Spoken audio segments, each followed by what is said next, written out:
നമ്മളൊരു ENT-OPയിലെ ഒരു 10% രോഗികളെങ്കിലും തൊണ്ടയിൽ എന്തോ തട്ടുന്നു എന്ന് പറഞ്ഞു വരുന്ന ആൾക്കാരാണ്. പലപ്പോഴും അവർ പറയും തൊണ്ടയ്ക്ക് ഇൻഫെക്ഷനാണ്, അല്ലെങ്കിൽ തൊണ്ടയ്ക്ക് അണുബാധ വന്നുകൊണ്ടിരിക്കുകയാണ്, അല്ലെങ്കിൽ തൊണ്ടയ്ക്ക് എന്തെങ്കിലും മറ്റു കാരണങ്ങളൊക്കെ പറയും. പലപ്പോഴും ഇത് മറ്റ് കാരണങ്ങൾ മൂലമാണ് ഉണ്ടാവുക. ഇൻഫെക്ഷൻ കൊണ്ട് വരാം, തൊണ്ടയിൽ തട്ടുന്ന പോലെ വരാം, അല്ലെങ്കിൽ അലർജി മൂലം വരാം. ഇതൊക്കെ കൂടെ വരാമെങ്കിലും നമ്മൾ വളരെ കോമൺ ആയിട്ട് കാണപ്പെടുന്ന ഒരു കാര്യമാണ് ലാരിഞ്ചിയോ ഫാരിഞ്ചിയൽ റിഫ്ലക്സ് ഡിസീസ് എന്ന് പറയും. പേര് കേട്ട് പേടിക്കൊന്നും വേണ്ട. ഇത് സംഭവം എന്ന് വെച്ച് കഴിഞ്ഞാൽ ആഹാരം ഇറങ്ങുന്ന ട്യൂബിൻ്റെ ഭാഗത്ത്, നമ്മുടെ ഏറ്റവും മേളിൽ നമ്മുടെ ആഹാരത്തിൽ ഇറങ്ങുന്ന ട്യൂബ് തുടങ്ങുന്ന, കഴുത്തിൽ നിന്ന് തുടങ്ങുന്ന ഭാഗത്ത് ഒരു കൺസ്ട്രിക്ഷൻ ഉണ്ട്. അതുപോലെ വയറിന് മേളിലും ഒക്കെ ഉണ്ട് ഈ കൺസ്ട്രിക്ഷൻ. അപ്പം ഈ സ്റ്റൊമക്കിലേക്ക് എത്തുന്നതിന് മുമ്പോട്ട്, അപ്പം ഇത് ചില ആൾക്കാരിൽ ഈ കൺസ്ട്രിക്ഷൻ ഒന്ന് ചിലപ്പം ചെറുതായി ഒന്ന് തുറന്നിരിക്കുമ്പോൾ നമ്മൾ വയറിൽ കിടക്കേണ്ട ദഹന ജ്യൂസ് റീഗർജിറ്റേറ്റ് ചെയ്ത് മേളി വരും. അതാണോ ഹയാറ്റിസ് ഹെർണിയ? ഹയാറ്റിസ് ഹെർണിയ ഇതിന്റെ മറ്റൊരു കുറച്ചുകൂടെ വ്യത്യാസമുള്ള ഒരു രോഗമാണ്. ഇത് ഹയാറ്റിസ് ഹെർണിയ എന്ന് പറഞ്ഞാൽ കുറച്ചുകൂടെ വലിയ ഓപ്പണിംഗ് ആണ്. ഇതിപ്പോൾ അങ്ങനെ ഒരു ഓപ്പണിംഗ് ഇല്ല. സാധാരണ ഓപ്പണിംഗ് തന്നെ അതിന്റെ കൺസ്ട്രിക്ഷനിൽ നിന്നും പിടിവിട്ടിട്ട് ഒരല്പം ലൂസായിരിക്കുമ്പോൾ ദഹന ജ്യൂസിങ് വരുന്നത്. ഇതിപ്പോൾ അമിതമായ ആങ്സൈറ്റി ഉള്ള ആൾക്കാരിൽ, കൂടുതൽ സ്ട്രെസ് എടുത്ത് വർക്ക് ചെയ്യുന്ന ആൾക്കാരിൽ, കൃത്യമായി ആഹാരം കഴിക്കാൻ പറ്റാതിരിക്കുന്ന ആൾക്കാരിൽ, സമയം തെറ്റി ആഹാരം കഴിക്കുന്നവരിൽ, എരിവും പുളിയും ഒക്കെ കൂടുതൽ ഉപയോഗിക്കുന്ന ആൾക്കാരിൽ, അവരിൽ ഈ ഒരു റിഫ്ലക്സ് കൂടുകയും അത് ഈ എന്താ പറയുക, ഈ ഗ്യാസ്ട്രിക് സെക്രീഷൻ തൊണ്ടയിലേക്ക് വന്ന് വീഴുകയാണ്. അത് ഒരു ആസിഡാണ്, 2 ആണ് അതിൻ്റെ pH. അപ്പം അത് വന്ന് ഇങ്ങനെ മേളിലേക്ക് വീഴുമ്പോൾ തൊണ്ടയിലുണ്ടാകുന്ന ഒരു ബുദ്ധിമുട്ടാണ് ഈ കാര്യങ്ങളൊക്കെ ഉണ്ടാക്കുന്നത്. അപ്പം നമുക്ക് എന്തൊരു വെച്ചാൽ തൊണ്ടയിൽ എന്തോ ഇരിക്കുന്ന പോലെ തോന്നും, ഒരു നീറ്റൽ തോന്നും, തൊണ്ടയിൽ എന്തോ പിടിച്ചു വെച്ചതുപോലെ തോന്നും. ചില ആൾക്കാരിൽ വൊമിറ്റിങ്ങും മറ്റല്ലെങ്കിൽ റീഗർജിറ്റേഷൻ പോലെയുള്ള പിടിച്ച് തികട്ടലൊക്കെ ഉണ്ടാകുന്നത് കുറവാണ്. പലർക്കും പറയാം ശബ്ദ വ്യതിയാനം ഉണ്ടാകാം, ശബ്ദത്തിന് വ്യത്യാസം ഉണ്ടായിക്കൊണ്ടിരിക്കും. സ്ഥിരമായിട്ട് ഈ റീഗർജിറ്റേറ്റ് ചെയ്യുന്ന ഫ്ലൂയിഡ് വന്നിട്ട് മുകളിലേക്ക് വരുന്നത്. അപ്പോൾ തൊണ്ടയിൽ എന്തോ തട്ടിയിരിക്കുന്നു. പേഷ്യൻ്റ് സാധാരണ പറയുന്ന ഏറ്റവും പ്രധാനപ്പെട്ട കംപ്ലയിൻറ്റ് എന്തോ തട്ടുന്നു, തൊണ്ടയിൽ എന്തോ തട്ടുന്നു. അപ്പോൾ അവർ ധരിക്കുന്നത്, പേഷ്യൻറ്റിൻ്റെ പലപ്പോഴും ഉള്ള ഒരു കൺസേൺ, അത് നമ്മൾ അഡ്രസ്സ് ചെയ്യണം. അവർ വിചാരിക്കുന്നത് ഇത് ക്യാൻസർ ആണോ, അല്ലെങ്കിൽ നീ തൊണ്ടയ്ക്ക് മറ്റെന്തെങ്കിലും ഗ്രോത്ത് വളരുന്നുണ്ടോ. മെജോറിറ്റി സിറ്റുവേഷൻസിലും നമുക്കിത് ഈ ഗ്യാസ്ട്രിക് സെക്രീഷൻ മേളിലേക്ക് വന്ന് വീഴുന്ന ഒരു അവസരമായിരിക്കും. അപ്പോൾ നമ്മളത് ടെസ്റ്റുകളൊക്കെ നോക്കും. നമ്മുടെ തൊണ്ടയുടെ അകം ചിലപ്പോൾ ആവശ്യമാണെങ്കിൽ എൻഡോസ്കോപ്പി ചെയ്ത് വേറെ മറ്റ് ബുദ്ധിമുട്ടുകളൊന്നും ഇല്ലാന്ന് ഉറപ്പാക്കും. അതിനുശേഷം നമ്മൾ കൊടുക്കുന്ന ഒരു ചികിത്സ ഒന്ന് ലൈഫ് സ്റ്റൈൽ മോഡിഫിക്കേഷനാണ്. കൃത്യസമയത്ത് ആഹാരം കഴിക്കണമെന്ന് പറയും, എരിവും പുളിയും ഒഴിവാക്കണമെന്ന് പറയും. ഞാൻ പറയും 5 നേരം ആഹാരം കഴിക്കാമെന്ന് പറയും. കുറച്ച് കഴിക്കാം, ആഹാരം കൂടുതൽ കഴിക്കാൻ പാടില്ല. പക്ഷേ ഇപ്പോൾ കഴിക്കുന്ന ആഹാരത്തിൻ്റെ ഏതാണ് 3/4 ഭാഗം 5 നേരമായി കഴിക്കാൻ പറയും. എരിവും പുളി ഒഴിവാക്കാൻ പറയും. കൃത്യസമയത്ത് ആഹാരം കഴിക്കാൻ പറയും. രാത്രി ലേറ്റായിട്ട് ആഹാരം കഴിക്കുന്നത്, നമ്മൾ കിടക്കുമ്പോഴാണ് ഈ ഗ്യാസ്ട്രിക് സെക്രീഷൻ കൂടുതൽ ഇങ്ങനെ മേളിലേക്ക് വരാനുള്ള ഒരു പോസിബിലിറ്റി കൂടുതലുള്ളത്. അപ്പോൾ അതിനെ ഒന്ന് ഒഴിവാക്കാനുള്ള കാര്യങ്ങൾ ചെയ്യും.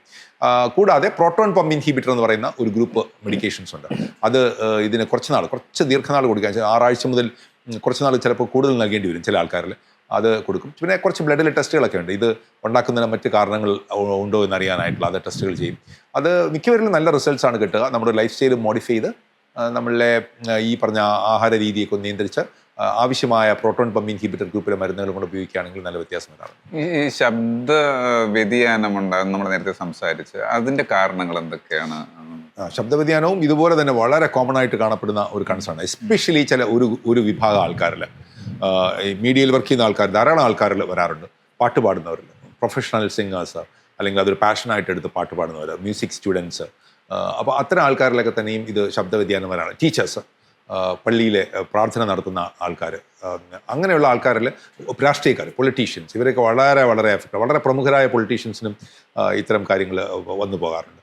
അപ്പോൾ ഇതിന് കാരണം നമ്മളിപ്പോൾ വോക്കൽ ഹൈജീൻ എന്ന് പറയും. അതായത് ശബ്ദം ഉപയോഗിക്കുന്നതിൽ വൃത്തിയില്ല, നിങ്ങൾ വോക്കൽ ഹൈജീൻ കാത്തു സൂക്ഷിക്കുന്നില്ല.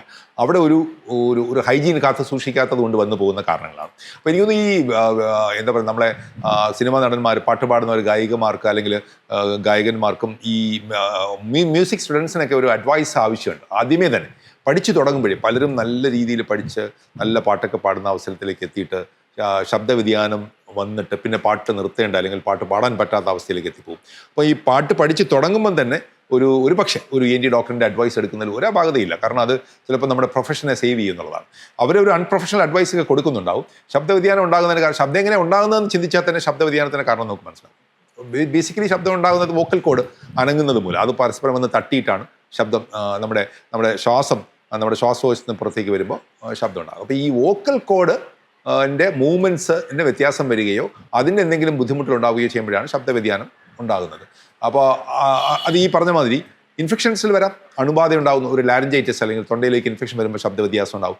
ഈവൻ മറ്റ് ഇൻഫെക്ഷൻസ് ലാരിങ്സിൽ മാത്രമല്ല നമ്മുടെ ശ്വാസകോശ സംബന്ധമായ മറ്റ് ഇൻഫെക്ഷൻസിലൊക്കെ തന്നെ ശബ്ദ വ്യതിയാനം ഉണ്ടാകാം. അതോടൊപ്പം മറ്റ് ചില കണ്ടീഷൻസാണ് ഒരു ENT ഡോക്ടർ എന്നുള്ള രീതിയിൽ ഞങ്ങൾ പ്രാധാന്യം കൂടുതൽ കൊടുക്കുക.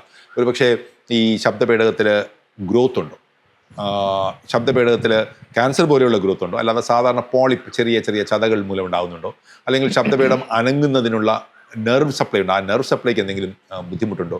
ഞാൻ നേരത്തെ സൂചിപ്പിച്ചതുപോലെ ഈ reflux laryngo pharyngeal reflux acid വന്ന് നമ്മുടെ വയറിലെ ഗ്യാസ്ട്രിക് ജ്യൂസ് വന്ന് നമ്മുടെ വോക്കൽ കോഡിലേക്ക് വീണിട്ട് അത് ഡ്രൈ ആയിട്ട് അതിൻ്റെ അനങ്ങുന്നതിനുള്ള വ്യത്യാസം ഉണ്ടാക്കുക, അല്ലെങ്കിൽ സ്ട്രക്ചറിന് വ്യത്യാസം ഉണ്ടാക്കുക, അങ്ങനെയുള്ള കാരണങ്ങൾ നോക്കും. ബേസിക്കലി നാം മനസ്സിലാക്കേണ്ട ഒരു കാര്യം, ശബ്ദ വ്യതിയാനം ഉണ്ടാവുകയാണെങ്കിൽ അത് ഒരു ഇൻഫെക്ഷൻ മൂലമോ അല്ല, എന്താണ് കാരണമെന്ന് നമ്മൾ ആദ്യം കണ്ടുപിടിക്കണം. ഏറ്റവും പ്രധാനം, അത് വളരെ വളരെ ഇമ്പോർട്ടൻ്റ് ആണ്, 2 ആഴ്ചയിൽ കൂടുതൽ നിൽക്കുന്ന ശബ്ദവ്യതിയാനം, 2 ആഴ്ചയിൽ കൂടി നിൽക്കുന്ന ശബ്ദവ്യതിയാനം തീർച്ചയായിട്ടും പരിശോധിക്കപ്പെടേണ്ടതാണ്. അല്ലാതെ ട്രീറ്റ്മെൻറ്റ് എടുക്കണം. എന്ത് പരിശോധന? ഇത് എൻഡോസ്കോപ്പിക് പരിശോധന ആവശ്യമുള്ള ഒരു കാര്യമാണ്. 2 ആഴ്ചയിൽ കൂടുതൽ നിൽക്കുന്നത് എൻഡോസ്കോപ്പി തന്നെ ആവണമെന്നില്ല. ലാരിങ്സ്, അതായത് വോക്കൽ കോഡിൻ്റെ വിഷ്വലൈസ് ചെയ്ത് അവിടെ ബുദ്ധിമുട്ടൊന്നും ഇല്ല എന്ന് 2 ആഴ്ചയിൽ കൂടെ നിൽക്കുന്ന ശബ്ദ വ്യത്യാസത്തെ നോക്കണം. കാരണം 40 വയസ്സിന് മുകളിലാണെങ്കിൽ അതൊരു മാലിഗ്നൻസി, ക്യാൻസർ പോലെയുള്ള ആകാനുള്ള ഒരു പോസിബിലിറ്റി ഉള്ളതുകൊണ്ട്, ആവണമെന്നില്ല, മിക്കവർക്കും ആവണമെന്നില്ല, വോക്കൽ കോഡ് ഡയറക്റ്റായിട്ട് അത് കാണുകയോ ഇൻഡയറക്റ്റായിട്ട് കാണുകയോ നമ്മൾ ചില മെത്തഡോളജീസ് ഉപയോഗിക്കും.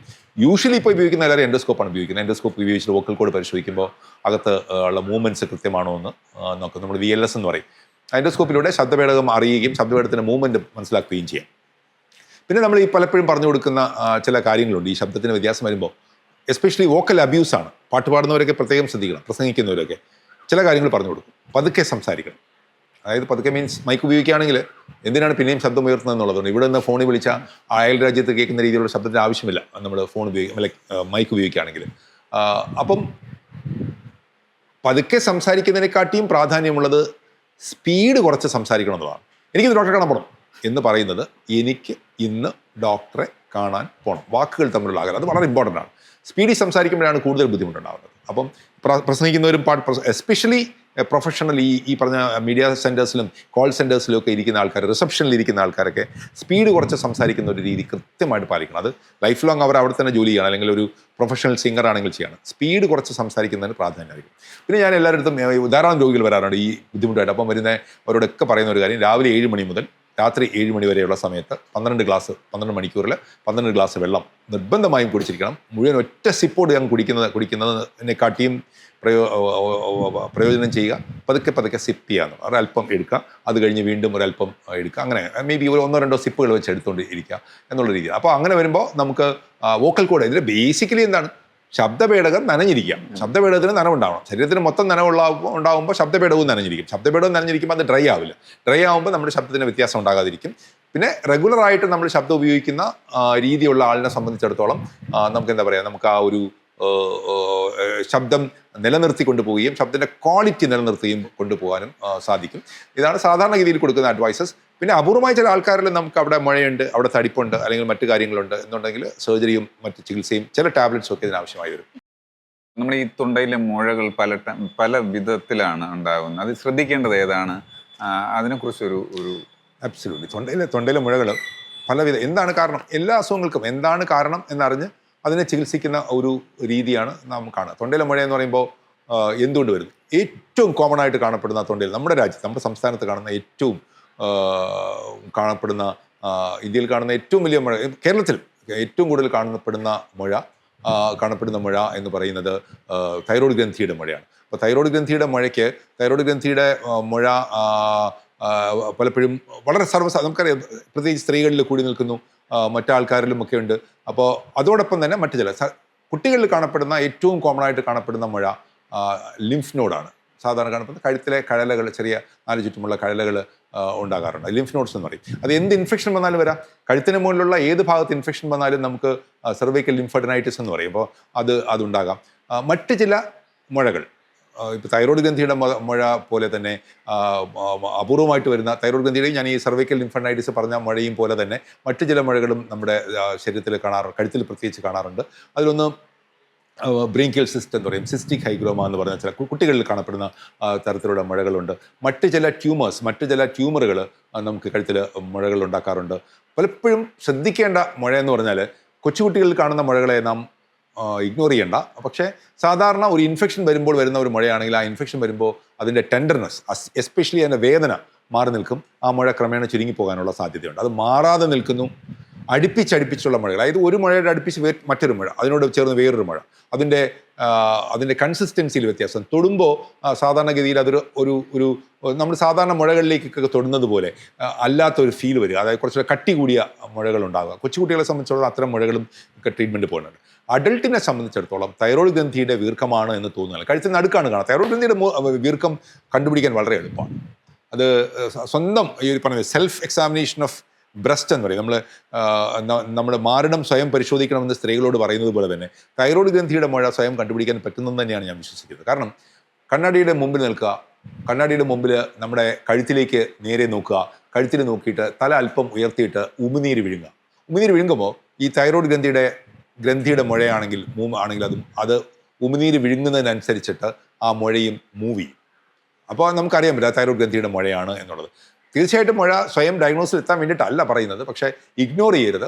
നമ്മൾ നോക്കൂ, അത് തൈറോയ്ഡ് ഗ്രന്ഥിയുടെ മുഴയാണോ എന്ന് നോക്കൂ, ഡോക്ടറെ കാണൂ, ഒരു ENT ഡോക്ടറെയോ സർജനെയോ കണ്ട് അത് ഏതുതരം ഒരു ഫിസിഷ്യനെയോ കണ്ട് ഏതുതരം മുഴയാണ് എന്ന് മനസ്സിലാക്കി അതിനനുസരിച്ചിട്ടുള്ള ചികിത്സയിലേക്ക് പോകണം എന്നുള്ളതാണ്. തൈറോയിഡിന്റെ ഒരു കാര്യം കൂടി, തൈറോയിഡിന്റെ ആ ഒരു പ്രോബ്ലം ഉണ്ടാവാൻ, ആ ഗ്രന്ഥിയുടെ ഒരു പ്രോബ്ലം ഉണ്ടാവാൻ്റെ കാരണം എന്താ? ടെൻഷൻ അതിനൊരു കാരണമാണോ എന്നുള്ളത്? തൈറോയ്ഡ് ഗ്രന്ഥിയുടെ രോഗവും ടെൻഷനുമായിട്ടൊരു ബന്ധം പഠനങ്ങളിലൂടെ കണ്ടെത്താൻ കഴിഞ്ഞിട്ടില്ല. പക്ഷേ അറ്റ് ദ സെയിം ടൈം നമുക്ക് തിരിച്ചൊരു കാരണമുണ്ട്. അതായത് തൈറോയ്ഡ് ഗ്രന്ഥിയുടെ ഒരു രോഗത്തിന് അമിതമായ നെഞ്ചിടിപ്പ്, പാൽപിറ്റേഷനൊക്കെ ഉണ്ടാകാറുണ്ട്. അതിനെയായിരിക്കും ഇതിനെ ഒരുപക്ഷെ ആൾക്കാർ പറയാം തൈറോയ്ഡ് ടോക്സിക്കോസിസ് എന്ന് പറയുന്ന രോഗം. അതായത് തൈറോയ്ഡ് ഗ്രന്ഥിയുടെ പ്രവർത്തനം കൂടി നിൽക്കുന്ന ഒരവസ്ഥ. അങ്ങനെ വരുമ്പോൾ നെഞ്ചിടിപ്പ് കൂടും, കൈക്ക് വിറയലുണ്ടാവും, പെട്ടെന്ന് ദേഷ്യം വരുന്ന അവസ്ഥ ഉണ്ടാവും, വളരെ വിശപ്പ് കൂടുകയും ശരീരം മെലിയുകയും ചെയ്യുന്ന ഒരു അവസ്ഥയുണ്ടാവും. അങ്ങനെയൊക്കെ ഒരു സാഹചര്യം വരുമ്പോൾ നമുക്ക് അതൊരു തൈറോയ്ഡ് ടോക്സിക്കോസിസ് എന്ന് പറയുന്ന രോഗമാണ്. തൈറോയിഡിന് ഡിഫറെൻറ്റ് രോഗങ്ങളുണ്ട്. തൈറോയ്ഡ് ഗ്രന്ഥിയുടെ ഹോർമോൺ കൂടുന്നതിനും കുറയുന്നതിനും അനുസരിച്ചിട്ടും ഹോർമോണിൻ്റെ ലെവൽ നോർമലായിരിക്കുമ്പോൾ തന്നെ തൈറോയ്ഡ് ഗ്രന്ഥിക്ക് മുഴയുണ്ടാവുകയും അത് ഏതുതരം മുഴയാണെന്ന് കണ്ടെത്തുകയും വേണം. ഒരു കാര്യം എനിക്ക് വളരെ പ്രാധാന്യത്തോടെ പറയാനുണ്ട്. തൈറോയ്ഡ് ഗ്രന്ഥിയുടെ ടെസ്റ്റുകളിൽ ഏറ്റവും പ്രാധാന്യം അറിയിക്കും. നമുക്ക് രക്തം പരിശോധിക്കേണ്ടതായിട്ടുണ്ട്, തൈറോയിഡിൻ്റെ സ്കാൻ നോക്കേണ്ടതായിട്ടുണ്ട്, FNAC അല്ലെങ്കിൽ FNAC കുത്തിയെടുത്ത് പരിശോധിക്കുന്ന ടെസ്റ്റുകളുണ്ട്. FNAC അല്ലെങ്കിൽ കുത്തിയെടുത്ത് പരിശോധിക്കുന്ന ടെസ്റ്റാണ് ഏറ്റവും പ്രാധാന്യം. 3 ടെസ്റ്റുകളും ചെയ്യണം. എല്ലാ ടെസ്റ്റുകളും ഡോക്ടർ പറയുന്നത് ചെയ്യേണ്ടി വരും. പക്ഷേ FNAC വിട്ടുപോകരുത്. FNAC ഏറ്റവും പ്രാധാന്യം. FNAC കുത്തിയെടുത്ത് പരിശോധിക്കുമ്പോൾ മുഴ ഏതാണെന്ന് അറിയാം. ഇത് ക്യാൻസറസ് ഗ്രോത്ത് അല്ല, അല്ലെങ്കിൽ ഓപ്പറേഷൻ ചെയ്യേണ്ട മുഴയല്ല എന്നുള്ളത് നമുക്ക് കൺഫേം ചെയ്യാൻ ഇത് സഹായിക്കും.